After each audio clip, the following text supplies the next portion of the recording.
दोस्तों wealth sky की new interesting exciting video में आप सभी लोगों का स्वागत है। मेरा नाम है सुधीर और इस पर्टिकुलर वीडियो में हम बात करेंगे Nifty and bank Nifty option chain के बारे में। उसको समझने की कोशिश करेंगे, अंडरस्टैंड करेंगे कि कल मार्केट का मोमेंटम कैसा रह सकता है। ये जो रिकवरी है ये कितनी और एक्सटेंड होगी, क्या दोबारा से निफ्टी 16,800 तक चला जाएगा।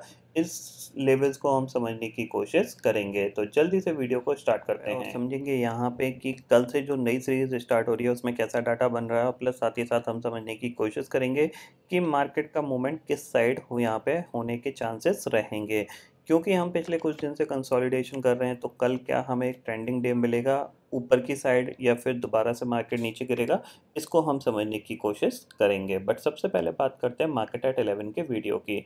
मार्केट एट 11 में मैंने आपको क्लियरली बताया था कि अगर निफ्टी 16,300 को ब्रेक करेगा, ये लेवल था हमारा 16,290 का। अगर इसको ब्रेक करेगा तो हम यहाँ पे सेल करेंगे, अदरवाइज़ यहाँ पे बाइंग करके हम काज करने की कोशिश करेंगे। ये हमारा पहला टारगेट था। ये ब्रेकआउट हुआ तो दोबारा हमारे ऊपर के टारगेट यहाँ पे ओपन होते चले गए, क्योंकि यहाँ पे 16,400 की जो कॉल थी वहाँ पे ज़बरदस्त ओपन इंटरेस्ट कॉल साइड पे था। तो शॉर्ट कवरिंग ने काफ़ी हद तक एक अच्छी मदद करी। एंड ऑफ द डे भी जाके निफ्टी डे हाई पे ही बंद हुआ है। सेम चीज़ बैंक निफ्टी में हमने यहाँ पे डिस्कस करी थी कि अगर ये 34,600 के नीचे या फिर 34,700 के नीचे कंटिन्यूसली ट्रेड करने लगता है तो हम यहाँ पे सेल करके काम करेंगे, अदरवाइज़ हम यहाँ पे रिकवरी के लिए प्ले करेंगे। तो एंड ऑफ द डे जाके बैंक निफ्टी ने यहाँ पे रिकवरी दिखाई। पूरे दिन साइडवेज था, उसके बाद जाके इसने रिकवरी दिखाई। और सबसे अच्छी चीज़ पता है क्या हुई है कि आज के ट्रेडिंग सेशन में इसने 35,000 के ऊपर क्लोजिंग दी है। तो ये अच्छी बात है। 35,000 के ऊपर क्लोजिंग देने का मतलब ये है कि अब ये एक बार और ऊपर जा सकता है। ये चीज़ आप क्लियरली समझ लीजिए, ठीक है। अब सबसे पहले चलते हैं हम ऑप्शन चेन डाटा में, उसके बाद हम चार्ट को अंडरस्टैंड करेंगे। तो ऑप्शन चेन डाटा में अगर हम करंटली देखें तो यहाँ पे देखो 16 जून की एक्सपायरी है और निफ्टी की जो क्लोजिंग आई है वो आई है आपकी 16,480 के करीब की, यानी 16,400 के ऊपर हम क्लोज हुए हैं, ठीक है। तो अगर आप यहाँ पे देखोगे 16,400 के पुट पे करीब 23 लाख का ओपन इंटरेस्ट खड़ा हुआ है। 16,300 की पुट पे 23 लाख का, 16,200 की पुट पे 29 लाख का ओपन इंटरेस्ट खड़ा हुआ है। कॉल साइड की बात करें तो 16,400 की कॉल पे करीब करीब 18 लाख का ओपन इंटरेस्ट है। 16,500 की कॉल पे 25 लाख का ओपन इंटरेस्ट है। 16,500 की पुट पे भी करीब करीब 12 लाख का ओपन इंटरेस्ट यहाँ पे खड़ा हो गया है। 16,600 की कॉल पे बात करें तो 18 लाख का ओपन इंटरेस्ट यहाँ पे दिख रहा है। अब देखो यहाँ पे आपको क्लियरली इंडिकेशन मिल रहा है 16,500 की पुट पे भी करीब करीब 12.5 लाख का ओपन इंटरेस्ट खड़ा हो गया। इसका मतलब क्या है, अगर 16,500 हमने निकाल दिया कल तो डेफिनेटली यहाँ पे एक ऊपर की साइड एक मोमेंटम बन सकता है, जो कि अराउंड आपको 16,600 650 तक निफ्टी में ले जा सकता है, क्योंकि यहाँ पे ऑलरेडी पुट राइटर्स बढ़ रहे हैं और जैसे ही निकालेगा तो और ज़्यादा बढ़ेंगे यहाँ पे। फिर ये जो कॉल राइटर्स हैं इनका यहाँ पे एक तो अनवाइंडिंग प्रेशर आएगा, यहाँ पे कह सकते हैं शॉर्ट कवरिंग थोड़ी बहुत यहाँ पे होगी। और प्लस साथ ही साथ मार्केट का मोमेंटम भी ऊपर की तरफ बनने की कोशिश करेगा, क्योंकि नीचे तो जा नहीं रहे हैं। अब धीरे धीरे हम दोबारा से ऊपर की तरफ बढ़ सकते हैं। ये चीज़ आप क्लियरली समझ लीजिए। अब चलते हैं चार्ट पे और चार्ट पे अंडरस्टैंड करते हैं निफ्टी का चार्ट क्या कह रहा है। तो सबसे पहले यहाँ पे देखो 15 मिनट का चार्ट लगाता हूँ। अब देखो यहाँ पे देखो क्लियर पिक्चर है। क्लियर पिक्चर क्यों है, क्योंकि आपके पास देखो लेवल है इंपॉर्टेंट 16,500। 16,500 के ऊपर निकले तो नेक्स्ट टारगेट आपके पास सीधा सीधा 16,600 और 700 के दोबारा से ओपन होता हुआ दिखाई देगा, ठीक है ना। इतना आप क्लियरली समझ लीजिए। एक बहुत बड़ा गैप अप, यानी अगर बहुत बड़ा गैप अप हो जाता है, लेट अस सपोज 16,600 या फिर 16,700 के आसपास निफ्टी खुल जाता है, तो ये दोबारा से यहाँ पे सेल ऑफ में आ सकता है, ठीक है ना। इतना आपको समझ में आ गया। कैसे आ सकता है उस चीज़ को मैं आपको पहले से ही यहाँ पे रियलाइज़ करा देता हूँ। देखो यहाँ पे ये जो ट्रेडिंग सेशन आप देख रहे हो, ये वाला ट्रेडिंग सेशन ये एक्सपायरी का ट्रेडिंग सेशन है, ठीक है। यहाँ पे भी सेम निफ्टी धीरे धीरे धीरे धीरे धीरे ऊपर गया, ठीक है। बट अगले दिन क्या हुआ, नेक्स्ट डे उसमें एक गैप अप ओपनिंग हुई अराउंड 180 पॉइंट के ऊपर की। और ये जो 16,800 का लेवल था वो नियर टू रेजिस्टेंस का लेवल था। तो यहाँ से एक पूरी प्रॉफिट बुकिंग यहाँ पे आ गई थी और फिर हमने दोबारा से नेक्स्ट डे भी प्रॉफिट बुकिंग दिखाई और फिर थोड़ा सा बाउंस बैक करके ऊपर बंद हो गए थे।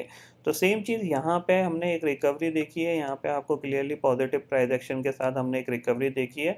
एक बड़ा गैप अप 16,600 16,700 का गैप अप यहाँ पे दोबारा से प्रॉफिट बुकिंग में कन्वर्जन हो सकता है। ये चीज़ आप क्लियरली समझ लीजिए।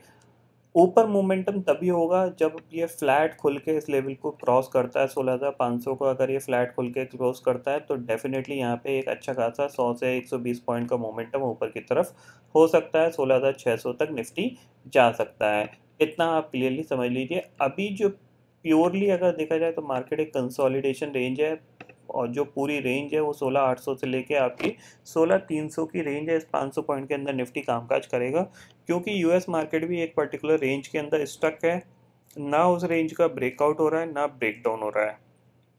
इसीलिए आपको नीचे हमारे मार्केट में कंटिन्यूसली बाइंग आती हुई दिखाई देती है और ऊपर सेलिंग आती हुई दिखाई देती है। ये चीज़ आप क्लियरली समझ लीजिए, ठीक है। अब बात करते हैं बैंक निफ्टी की। तो बैंक निफ्टी को देखें तो देखो बैंक निफ्टी में तो सिंपल सी चीज़ ये है कि आपके पास एक अच्छा खासा यहाँ पे एक सपोर्ट एरिया है जहाँ पे ये कंटिन्यूसली सपोर्ट लेता दिखाई दे रहा है।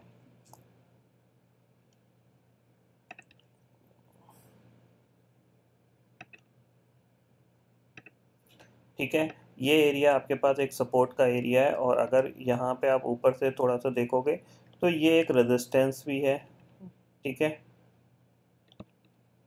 और इसके नियरेस्ट ये क्लोज हुआ है। तो कल अगर 35,200 के ऊपर निकलता है, ठीक है ना, 35,200 के ऊपर निकलता है ये, तो हम एक बार बाइंग करके काम करेंगे। टारगेट हमारे पास है 35,500 का, ठीक, इतना आप क्लियरली समझ लीजिए, ठीक है। ये हमारे पास टारगेट होगा 35,500, क्योंकि इस बार अगर ये ऊपर निकलता है तो 35,500 क्या 35,700 तक भी ये जा सकता है, क्योंकि नीचे तो गिरा नहीं है। तो जाहिर सी बात है कि ये ऊपर की तरफ मोमेंटम कर सकता है एक बार और। अगर ये ट्रेंड लाइन ब्रेक होती है तो ये दोबारा से अराउंड 35,500 तक और 35,700 तक जा सकता है, ठीक है। अगर ये 35,200 को नहीं निकाल पाता है और दोबारा से 35,000 के नीचे आता है तो ही यहाँ पे ये दोबारा से सेलिंग प्रेशर में आएगा। अदरवाइज यहाँ पे इसको नीचे सपोर्ट मिलता हुआ दिखाई दे रहा है। एक बहुत बड़ा गैप अप, मैंने बताया ना, एक बहुत बड़ा गैप अप ही डाउनवर्ड ट्रेंडिंग में कन्वर्ट होगा। एक चीज़ ध्यान रखिएगा, एक बहुत बड़ा गैप अप खुलता है तो ये डाउनवर्ड ट्रेंडिंग में कन्वर्जन होगा, उसके बाद ये सारे लेवल को ब्रेक कर सकता है। अदरवाइज ये जो रेंज है ना, इस रेंज के अंदर ही ये कामकाज करेगा। कोई भी पर्टिकुलर डे ट्रेंडिंग डे नहीं बनेगा का जब तक एक बड़ा गैप अप नहीं खुलता या फिर यहाँ पे ग्लोबल मार्केट में ब्रेकडाउन नहीं देखने को मिलता। तो थोड़ा सा कंफ्यूजिंग स्टेज में हमेशा मार्केट रहेगा। तो आपको जब तक इस रेंज का ब्रेकआउट या ब्रेकडाउन नहीं आ रहा है, ये 35,000 से लेकर 36,000 की रेंज जो है, तब तक आपको थोड़ा सा कम क्वांटिटी में ही काम काज करना है, क्योंकि मार्केट का जो मोमेंटम है वो बहुत स्लो होगा, ठीक है ना। जैसे कि आज देख सकते हो आप कि इसने जो मोमेंटम दिखाया वो कैसे दिखाया, बहुत स्लो मोमेंटम दिखाया। पहले नीचे जाने की कोशिश करी, फिर रिकवरी आ गई, फिर दोबारा से सेल ऑफ आया, फिर रिकवरी आ गई, फिर सेल ऑफ आया, फिर एंड ऑफ द डे में रिकवरी आ गई। तो ये जो मोमेंटम होगा ना, ये बहुत स्लो स्लो ही होता है। इस मोमेंटम के लिए आपको बहुत पेशेंस के साथ, कॉन्फिडेंस के साथ अपनी पोजीशन को होल्ड करके रखना पड़ता है। आपको सिर्फ डायरेक्शन पता होनी चाहिए कि मैं इस डायरेक्शन में प्ले करने की कोशिश कर रहा हूँ, ठीक है। इतना आपको यहाँ पे समझ में आ गया होगा। अब बात करते हैं ग्लोबल मार्केट की। तो ग्लोबल मार्केट में देखते हैं करेंटली कैसा कामकाज हो रहा है। तो इंडेक्स फ्यूचर्स में जाते हैं यहाँ पे, ठीक है। तो करेंटली डाउ फ्यूचर 135 पॉइंट ऊपर है और नेस्डेक फ्यूचर करीब 68 पॉइंट ऊपर है। अब देखो जो मैं रेंज की बात कर रहा हूँ वो रेंज में ये देखो, ये पूरा मार्केट कैसे स्टक है, आपको ये दिख रही है रेंज। अब जाहिर सी बात है करीब 8 से 9 ट्रेडिंग सेशन होते जा रहे हैं और ये रेंज और छोटी होती जा रही है। अब इस रेंज का ब्रेकआउट या ब्रेकडाउन ही मार्केट को, हमारे मार्केट को ऊपर नीचे कर सकता है, ठीक है। अगर ये ब्रेकआउट देता है तो 500 पॉइंट ऊपर खुलेंगे, ब्रेकडाउन देता है तो 500 पॉइंट नीचे खुलेंगे। उस हिसाब से हम भी यहाँ पर रिएक्ट करते हुए दिखाई देंगे। अगर ये ब्रेकआउट होता है तो डेफिनेटली हम 17,200 17,300 की तरफ बढ़ेंगे और अगर ब्रेकडाउन होता है तो हम 15,700 15,800 की तरफ बढ़ेंगे। तो इनका ब्रेकआउट और ब्रेकडाउन ही हमारे मार्केट की डायरेक्शन तय कर सकता है। अगर इनमें ब्रेक डाउन नहीं आता है और धीरे धीरे ये इसी रेंज में ही ट्रेड करते रहते हैं तो भी हम धीरे धीरे ऊपर की तरफ जा सकते हैं, क्योंकि हमारा मार्केट तो कह सकते हैं पॉजिटिवली ज़्यादातर टाइम बिहेव करता है। बस ग्लोबल मार्केट में जो सेल ऑफ चल रहा है उसके चलते हम थोड़ा बहुत गिर जाते हैं, बट डेफिनेटली नीचे से हम बहुत स्ट्रांगली बाउंस बैक दिखाते हैं जब भी ग्लोबल मार्केट थोड़े से इम्प्रूव होते हुए दिखाई देते हैं। तो ये चीज़ आप क्लियरली समझ लीजिए, अगर इनमें ब्रेकआउट आता है तो हम बहुत स्ट्रांगली अपसाइड के मूवमेंट में जा सकते हैं। 17,200 17,300 तक तो ईजिली हम यहाँ पे टारगेट हासिल कर सकते हैं। ठीक है, तो आई होप दोस्तों ये पर्टिकुलर डाटा आपको समझ में आ गया होगा। दोस्तों फिलहाल इस वीडियो में इतना ही है। आई होप ये वीडियो आपको पसंद आएगा। वीडियो पसंद आता है तो लाइक और शेयर जरूर करिएगा, और चैनल को जो सब्सक्राइब कर लीजिए, क्योंकि मैं सुधीर लेके आता रहूँगा हर दिन आपके लिए नए नए वीडियो। इसी के साथ शुक्रिया दोस्तों, जय हिंद।